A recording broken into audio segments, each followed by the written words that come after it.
இந்த கதையில ரொம்ப சுவாரஸ்யமான ஒரு விஷயம்தான் பார்க்க போறோம். ஆமாங்க, என்னுடைய பெயர் மாலா. நான் ஒரு கிராமத்துல தாங்க வசிக்கிறேன். அப்பதாங்க நான் கார்த்திக் அப்படின்ற ஒரு பையனை பார்த்தேன். அவன் பாத்தீங்கன்னா ரொம்ப அழகாதாங்க இருப்பான். அவன் பால் வியாபாரம் பண்ணிட்டு இருக்கான். நானும் ஒரு மாட்டு பண்ணையே வச்சு நடத்திட்டு இருக்கேங்க. எங்களுடைய பால் பண்ணைக்கு தினைக்குமே பால் கறந்து எடுத்துட்டு போக வருவாங்க. ஆமாங்க, எங்களுடைய பால் பண்ணையில ஒவ்வொரு மாடும் 10 லிட்டர் பால் கறக்குங்க. அவ்வளோ நல்ல மாடுங்க. ஆனா கார்த்திக் பாத்தீங்கன்னா பால் கறக்குறத விட்டுட்டு மத்த எல்லா வேலையும் பார்ப்பாங்கங்க. ஆமாங்க, பால் எப்படி கறக்குறது அப்படின்னு உங்களுக்கு நல்லாவே தெரியும். ஆனா கார்த்திக் எந்த பால பார்த்தான் அப்படின்றதும் உங்களுக்கு நல்லாவே தெரியும். ஆமாங்க, என்கிட்ட இருக்கிற எந்த பாலையும் அவன் பார்த்துட்டே பால் கறப்பான். அதை நான் நோட் பண்ணுவேன். இன்னொரு விஷயம் தெரியுமா? எனக்கு அந்த விஷயத்துல ரொம்ப ரொம்ப ஈடுபாடுங்க. அதனால கார்த்திக் பால் கறக்கும்போது நான் தாங்க எண்ணெய் டப்பாவை எடுத்து கொடுப்பேன். அவன் அந்த எண்ணெயை எடுத்து அந்த காம்பல வச்சு மாட்டுக்கு பாலை நல்லா கறப்பாங்க. அப்போ நான் பிட்டா ஒரு பிளவஸ் போட்டுட்டு ஒன் பிளீட்ல நான் ஒரு சாரி கட்டி இருப்பேங்க. எப்பவுமே இந்த கேரளாவுல கட்டுறாங்க பாத்தீங்களா? அந்த மாதிரி சாரி கட்டி இருப்பாங்க. அந்த சாரில என்னுடைய பால் ரெண்டுமே அழகா தெரியுங்க. கார்த்திக்கு தெரியணுமே சொல்லிட்டு நான் நல்லாவே காமிப்பேங்க. ஏன்னா எனக்கு அந்த மாதிரி பண்ணிவிட யாருமே இல்லைங்க. கார்த்திக்கு நான் ரூட்ட கொடுத்தேங்க. கார்த்திக்கு என்ன ரூட் விட்டு ரொம்ப நாளா என்னையே ட்ரை பண்ணிட்டு இருந்தாங்க. இந்த மாதிரி நாட்கள் ஓடியதுங்க. ஊர்ல எல்லாருமே கார்த்திக்னா ரொம்ப இஷ்டங்க. ஏன்னா கார்த்திக் அவ்வளவு அழகா இருப்பாங்க. அவ்வளோ ஸ்வீட்டா பேசுவான். அதனால எனக்குமே கார்த்திக்க ரொம்ப ரொம்ப பிடிக்குங்க. அவன் பார்க்கும்போது செம அழகுங்க. ஒரு ஆம்பளையை ரசிக்க ஒரு பொண்ணால முடியும்னா அது கார்த்திக் மட்டும்தாங்க. அப்போ ஒரு நாள் பாத்தீங்கன்னா எங்க மாட்டு பண்ணைக்கு கார்த்திக் பால் கறக்க வந்தாங்கங்க. ரொம்ப லேட் ஆயிடுச்சுங்க.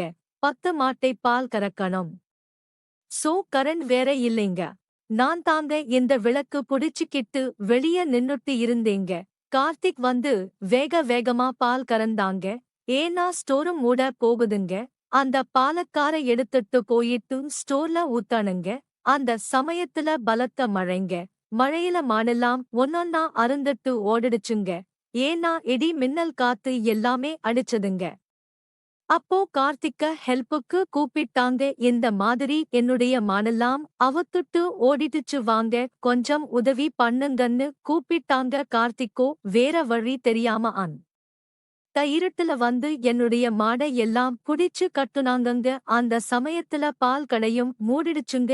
ஏன்னா ரொம்ப நேரம் ஆயிடுச்சு, ரொம்ப மழை வந்துச்சு. அப்போ இருக்கிற மத்த மாட்டை எல்லாம் பாலே நாங்க கறக்கலங்க. அப்போ கார்த்திக்கு ரொம்ப குளிரா இருந்துச்சுங்க. என்கிட்ட ஒரே ஒரு போர்வைதான் இருந்துச்சு.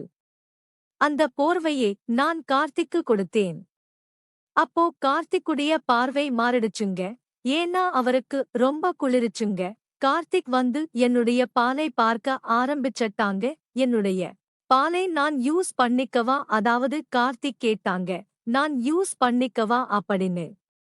நானும் அதுக்குதான் சரியான சந்தர்ப்பத்தை தேடிட்டு இருந்தேன்.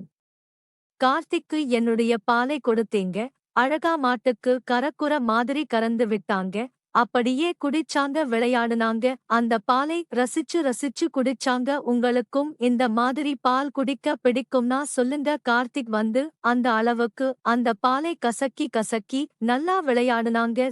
ரொம்ப எனக்கு ரொம்ப சூப்பரா இருந்துச்சுங்க. அன்னைக்கு நைட் பாத்தீங்கன்னா எனக்கு செம்மையா இருந்து வச்சாங்க கார்த்திக். கார்த்திக்குடைய வாழைப்பழமும் நான் நிறையவே சாப்பிட்டேன். நல்லா சாப்பிட்டேன். கார்த்திக் ரொம்ப வேகமா வாழைப்பழத்தை வாய்க்குள்ள வச்சு அடிச்சாங்கங்க. அந்த சமயத்துல எனக்கு உச்சுக்கு ஏறியதுங்க. அப்போ நாங்க பாம்பு பின்னும் பாத்தீங்களா, அந்த மாதிரி பின்னிக்கிட்டோங்க. பின்னிக்கிட்ட அந்த ஷெட்லயே நாங்க 2 பேருமே வேற மாதிரி விளையாடுனுங்க. அப்போ அவருடைய சைஸ் பாத்தீங்கன்னா நல்லா ஒரு 8 இன்ச் இருக்குங்க. 8 இன்ச்சுமே என் வாய்க்குள்ளார வச்சு அவர நல்லா சாப்பிட கொடுத்தாங்க. என்னுடைய சைஸும் பாத்தீங்கன்னா ஒரு 36 இருக்குங்க. அவரும் நல்லா மாவு பிசைஞ்சு நல்லாவே விளையாடுனாங்கங்க. இந்த மாதிரியே எங்க அந்த நைட் பாத்தீங்கன்னா இவங்களுடைய இரவு போச்சுங்க. என்னுடைய கார்த்திக் என்ன பண்ணாருங்க, அதுக்கப்புறம் எவ்ரி நைட் பால் கறக்கும் போது விளையாட ஆரம்பிச்சாங்க. என்கிட்ட மட்டும் இல்லைங்க. கார்த்திக் வந்து நிறைய பேர் கிட்ட விளையாடி இருக்காங்க. எனக்கு அதெல்லாம் பிரச்சனை இல்லைங்க. என்ன திருப்தி படுத்த கார்த்திக்கால தாங்க முடியும் இல்ல உங்களால முடியுமான்னு சொல்லுங்க. ஏன்னா எனக்கு அதிக நேரம் நின்னு விளையாடணும். ஆனா யாருமே இதுவரைக்கும் நின்னு விளையாடுனதே இல்லைங்க. எனக்கு ரொம்ப ஆசையா இருக்குங்க நின்னு விளையாடணும்னு சொல்லிட்டு என்கிட்ட கார்த்திக் சொன்னாங்க. நீ வந்து எவ்வளவு நேரம் தாங்குவ அப்படின்னு கேட்டாங்க.